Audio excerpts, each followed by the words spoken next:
దీంట్లో pH ఉందండి. Good water ఇది 8.5 pH ఉంది. అలాగే యాంటీ ఆక్సిడెంట్స్ దీంట్లో -97, -98, 100 వరకు యాంటీ ఆక్సిడెంట్స్ ఉన్నాయి. 92 వరకు ఉన్నాయి. ఇది స్ప్రైట్. ఈ స్ప్రైట్ దీన్ని అంటే గుడ్ వాటర్లో వేస్తాం. స్ప్రైట్ వేసిన తర్వాత ఆక్సిడేషన్ లెవెల్స్ ఎలా ఉంటుంది అంటే నెగిటివ్ అనేది గుడ్, పాజిటివ్ అనేది బ్యాడ్.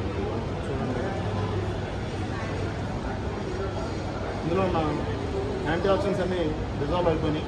అక్కడ ఆక్సిడేషన్ లెవెల్లో తీసుకొచ్చేసింది.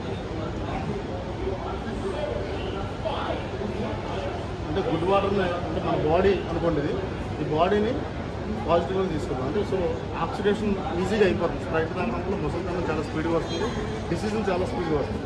ఇందులో ఇక్కడ ఓఆర్పి పోయింది, అంటే యాంటీ ఏజింగ్ ప్రాపర్టీ ఇది పోయింది. అలాగే -90 ఉన్న pH ఎసిడిక్లో స్టేజ్లోకి వెళ్ళింది, అంటే విస్కీలో మారిపోయింది.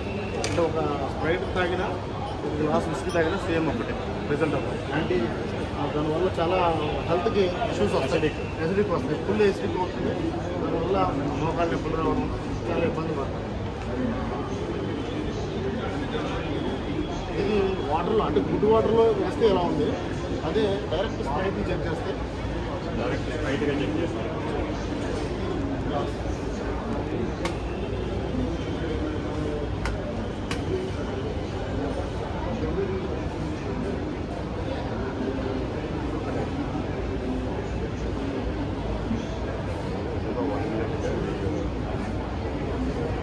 స్ప్రైట్ డైరెక్ట్ చెక్ చేస్తాం. స్ప్రైట్ వాటర్లో పెడితే ఇది ఆక్సిడేషన్ లెవెల్ 103, 104 అంటే హై రేంజ్లోకి వెళ్ళిపోయింది. ఇంకా పెరుగుతుంది. అంటే బాడీలో ఉన్న యాంటీ ఆక్సిడెంట్స్ని అలాగే మనం కష్టపడి ఎక్సర్సైజ్ చేసిన దాని అంతటిని నాశనం చేయడానికి స్ప్రైట్ చాలా బాగా. అంటే మనం చేసిన ఎక్సర్సైజ్ అంతా కూడా వేస్ట్ అయిపోతుంది స్ప్రైట్ తాగి. స్ప్రైట్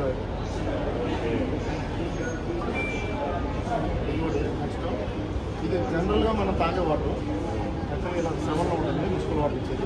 ఈ స్ప్రైట్ ఇది మన బాడీ అనుకుంటే దీంట్లో వేస్తే ఇది కూడా ఎసిడిక్గా చూడండి యాసిడ్స్గా కన్వర్ట్ అయిపోయింది. వాటర్ కూడా ఇది ఆల్కలైన్ వాటర్. ఈ ఆల్కలైన్ వాటర్ అంటే గుడ్ హెల్త్ అనుకోండి, చాలా కష్టపడి బాడీ ఎక్సర్సైజ్ చేసిన బాడీ ఉంటుంది, దాంట్లో స్ప్రైట్ వాటర్ కూడా ఎసిడిక్గా మారుతుంది. మన యాక్చువల్గా మన సెల్స్ అన్నీ ఆల్కలైన్లో ఉంటాయి.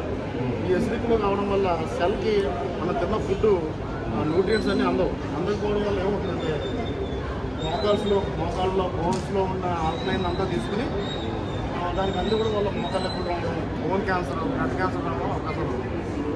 స్ప్రైట్ అనేది చాలా డేంజర్.